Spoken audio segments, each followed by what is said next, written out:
Asian আর্চারিতে আশা জাগিয়েও ছন্দ হারিয়ে পদক পেল না বাংলাদেশ নারী আর্চারি দল।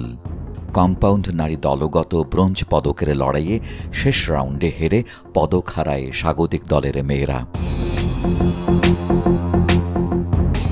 কম্পাউন্ডের প্রথম রাউন্ডে ইরানি নারী দলের বিপক্ষে ৫৪-৫৬ পয়েন্টে পিছিয়ে পড়ে বন্যা আক্তার, কুলসুম আক্তার ও পুষ্পিতা জামানরা।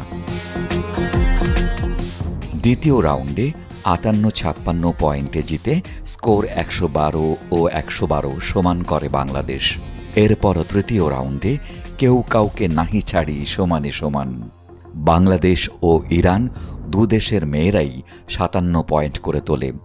ফলে এই রাউন্ড শেষে দুই দলের পয়েন্ট হয় ১৬৯ ও ১৬৯। ব্রোঞ্জ পদকের জন্য শেষ রাউন্ডই হয়ে ওঠে ভরসা, কিন্তু সেখানেই ছন্দ হারিয়ে ফেলে বন্যা, কুলসুম, পুষ্পিতারা।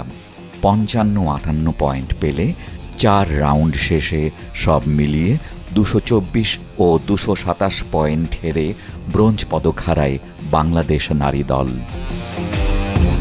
পেশা সবার সাথে সবারই কাজ করে, যারা মাঠে নামে তারা অ্যাকচুয়ালি বুঝে যে খারাপ প্লেয়ারের সাথে পেশার কাজ করে। আর ইরান অনেক ভালো টিম, আমরা আগে ওদের সাথে খেলেছি, আজকেও খেললাম। তো নর্মালি আমরাও অনেক ভালো প্লেয়ার, আমরা যদি ভালো খেলতে পারতাম বা স্টার্টিংটা আমাদের ভালো থাকতো, আমরা ভালো খেলেছি, বাট আমাদের স্টার্টিংটা একটু ওদের থেকে একটু 2 পয়েন্ট নিচে ছিল, তো আমরা ওইটার কাভার করতে পারিনি।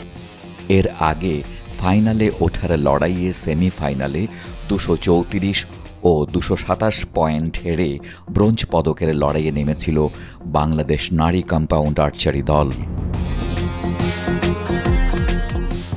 এদিকে বাংলাদেশ পুরুষ রিকার্ভ আর্চারি দল কোয়ার্টার ফাইনালে ফেভারিট দক্ষিণ কোরিয়ার বিপক্ষে ৫-৩ পয়েন্টে হেরে টুর্নামেন্ট থেকে বিদায় নিয়েছে।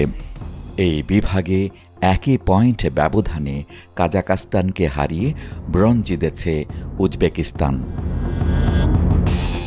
রিকার্ভ কম্পাউন্ড নারী ও পুরুষ দলগত ইভেন্টের দুটি ফাইনালেই ভারতের মুখোমুখি হবে দক্ষিণ কোরিয়া।